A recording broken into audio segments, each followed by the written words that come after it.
اسلام کا بنیادی شعبہ اخلاقیات کے اندر ہے، وہ خود غرضی نہیں، وہ ایثار ہے.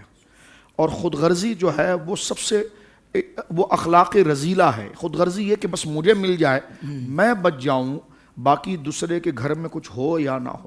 سرکار نے حضرت ابو ذر غفاری کو کہا، ابو ذر اپنے سالن میں پانی زیادہ ملایا کر، یعنی سالن میں پانی زیادہ ڈال تاکہ شوربہ زیادہ ہو تو اپنے پڑوس کو دیا کر. یہ نہیں کہا کہ پڑوس سے مانگا کر، فرمایا تو دیا کر. تو ایثار سے محبت پیدا ہوتی اور اس میں قدر پیدا ہوتی. ایثار مثال کے طور پر آپ مجھے کب عزت دیں گے؟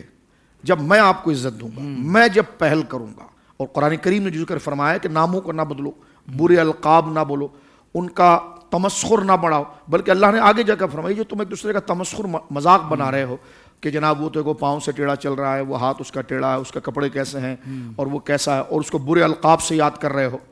تو تم کیا سمجھتے ہو؟ تم جس کو برے القاب سے یاد کر رہے ہو یا اس کے بدنی ساخت جو ایسی پیدائشی ہے اس کا تم مذاق بنا رہے ہو، یا تقدیر کی تقسیم ہے اس کا حافظہ کمزور ہے، اب تم اس کو گویا کہ اس پر تان و تشنیع یا جناب اس کو تمسخر اور لطیفے کا باعث اپنے محفلوں میں ہنسنے کا باعث بنا رہے ہو، تو تم کیا سمجھتے ہو مقابلے میں تمہیں عزت دے گا؟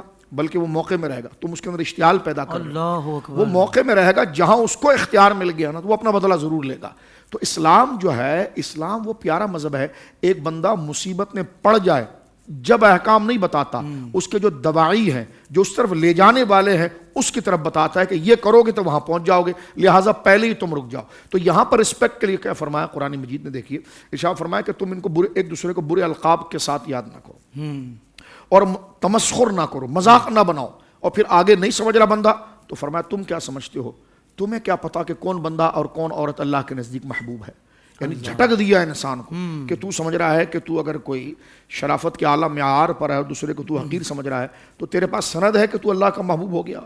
یا اس خاتون سے کہا جا رہا ہے کہ تم بڑی پارسا ہو چکی ہے کہ دوسرے کو حقیر نظر سے دیکھ رہی ہو اور غلط جملوں سے اس کو یاد کر رہی ہو، اس کی غربت کا یا اس کی لباس کا، ایسا لباس جو اس کے بس میں نہیں ہے. ایک تو وہ نا جو خلاف شرع عمدن کر رہا ہے، وہاں تو نہی عن المنکر کرنا آپ پر واجب ہے کہ یہ چیز تو غلط ہے کیونکہ وہ عمدن کر رہا ہے، لیکن ایک غریب آدمی ہے، ٹھیک ہے، اس کا لباس ایسا ہے، اس کی سواری ایسی ہے.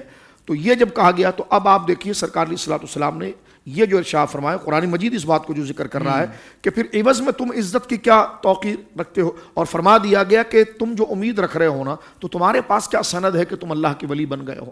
فرمایا یہ بعید نہیں کہ وہی بندہ اللہ کا محبوب ہو اور کل قیامت کے دن تمہارے لیے مسئلہ کھڑا ہو. تو یہاں سے جو خوف خدا رکھنے والا ہو کہ اللہ رب العالمین بے نیاز ہے، وہ چاہے تو جناب ایک ہی سمت میں ہمارے سارے اعمال صرف اسی غلطی کی وجہ سے خاک ہو جائیں اور حقارت چلے جائیں اور بندے کے پاس کوئی چیز سامنے نہ رہے.